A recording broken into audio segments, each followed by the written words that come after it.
Hello everyone, मैं हूं server इमाम और आज हम देखने वाले हैं किसी भी नॉन जीरो नंबर का एचसीएफ या एलसीएम जीरो के साथ क्या होगा।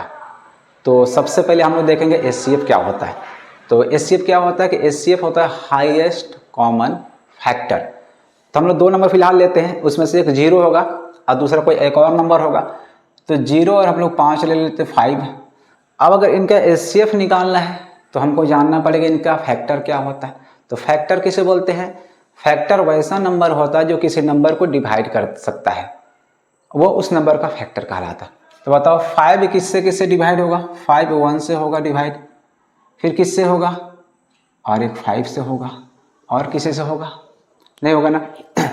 इसी तरह अगर जीरो को डिवाइड किया जाए तो जीरो किससे डिवाइड होगा? जीरो 1 से भी होगा, 2 से भी होगा, 3 से भी होगा, 4 से भी होगा, 5 से भी होगा, 6 7 8 सबसे डिवाइड होगा।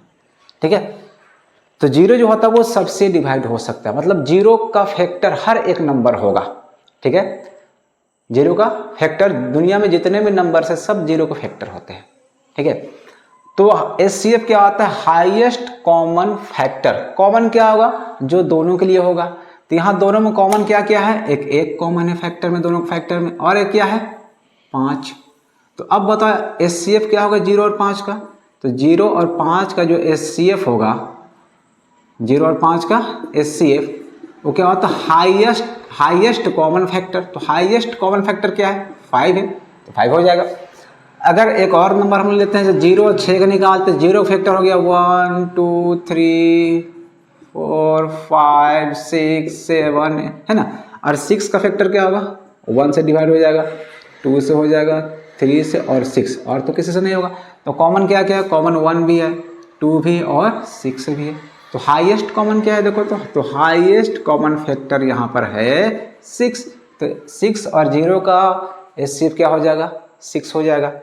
मतलब यह है कि जब भी किसी नंबर का एचसीएफ जीरो के साथ निकालेंगे, मतलब जीरो और किसी और एक नंबर जो नॉन जीरो नंबर हो, उनका अगर एचसीएफ निकालते तो जो नॉन जीरो नंबर होता है वही आता है। ऐसे कोई नंबर जीरो है और साथ में कोई नंबर ए है तो इसका एचसीएफ क्या होगा? ए होगा। ठीक है, समझ में आ गया। अगर जीरो और 8 के एचसीएफ निकालेंगे तो 8 आएगा, जीरो और 10 के एचसीएफ निकालेंगे तो 10 आएगा। ठीक, तो अब हम लोग देखते हैं एलसीएम। ठीक है, किसी भी नॉन जीरो नंबर का जीरो नंबर के साथ एलसीएम क्या होगा। तो एलसीएम किससे बना है? मल्टीपल से बना है। लिस्ट कॉमन मल्टीपल, सबसे छोटा वाला कॉमन मल्टीपल। तो मल्टीपल क्या होता है? वैसा नंबर जो किसी नंबर को किसी से मल्टीप्लाई करने से प्राप्त हो जाए, वो उस नंबर का मल्टीपल कहलाता है जिसको मल्टीप्लाई किया गया। जैसे देखो, अगर हम 2 की बात करें तो 2 को जीरो से मल्टीप्लाई करेंगे जीरो आ जाएगा, 2 को 1 से मल्टीप्लाई करेंगे तो क्या आ जाएगा? 2 आ जाएगा, 2 को 2 से मल्टीप्लाई करेंगे तो क्या आ जाएगा? 4 आ जाएगा, 2 को 3 से मल्टीप्लाई करेंगे क्या आ जाएगा? 6 आ जाएगा। ये एक हुआ।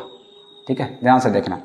तो मल्टीपल क्या होता है कि किसी नंबर को किसी से मल्टीप्लाई करने से जो प्राप्त होता है, तो जिसको हम मल्टीप्लाई किए हैं उसका वो मल्टीपल कहलाएगा।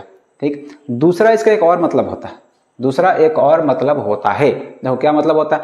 वैसा नंबर जो किसी से डिवाइड हो जाए तो उसको जो डिवाइड करने वाला है उसका जो डिवाइड हो रहा है मल्टीपल कहलाएगा। जैसे यहाँ देखो, दो किससे किससे दो किसको किसको डिवाइड करेगा, मतलब 2 से कौन कौन सा नंबर डिवाइड हो जाएगा? तो 2 से 0 डिवाइड हो जाएगा, 2 से 0 डिवाइड हो जाएगा। देखो 0 को डिवाइड करेंगे 2 से तो 0 बार में चला गया, 2 से 2 भी डिवाइड हो जाएगा एक बार में, 2 से 4 भी डिवाइड हो जाएगा 2 बार में। ठीक है, 2 से 6 भी डिवाइड हो जाएगा कितना बार में? 3 बार में। तो 2 से कौन सा नंबर डिवाइड हो रहा है? 0 डिवाइड हो रहा है, 2 डिवाइड हो रहा है, 4 और 6। मतलब इसका मल्टीपल देखो क्या क्या आया? 0 2 4 6। देखो 2 को किसी से मल्टीप्लाई करने के बाद जो नंबर आता है 2 का मल्टीपल कहलाता। या दूसरा तरीका क्या है कि 2 जिसको जिसको डिवाइड करेगा वह 2 का मल्टीपल कहलाएगा। तो 2 किसको किसको डिवाइड कर रहा है? 0 को, 2 को, 4 को, 6 को। ठीक है, तो इस तरह से निकालो या इस तरह से निकालो, 2 का मल्टीपल यही आने वाला है। ठीक है, अब बात करते हैं जीरो का। किसका बात करते हैं? जीरो का। तो जीरो का मल्टीपल क्या होगा? जो जीरो को मल्टीप्लाई करने से प्राप्त हो जाएगा। अगर हम 0 को 0 से मल्टीप्लाई करेंगे तो क्या मिलेगा, 0 मिलेगा। 0 को 1 से मल्टीप्लाई करेंगे फिर भी क्या मिलेगा, 0 मिलेगा। 0 को 2 से मल्टीप्लाई करेंगे फिर भी क्या मिलेगा, 0 ही मिलेगा। मतलब 0 को किसी से मल्टीप्लाई करेंगे तो 0 ही मिलेगा। तो यहाँ से देखने से ये पता चल रहा है कि 0 को सिर्फ एक ही मल्टीपल होता है 0। 0 का सिर्फ एक ही मल्टीपल होता है 0। लेकिन एक और तरीका है, उससे भी जांच करना पड़ेगा। तो 0 का मल्टीपल क्या कहलाएगा, जिसको 0 डिवाइड कर दे। तो बताओ दुनिया में कौन सा ऐसा नंबर है जिसको 0 डिवाइड करता है।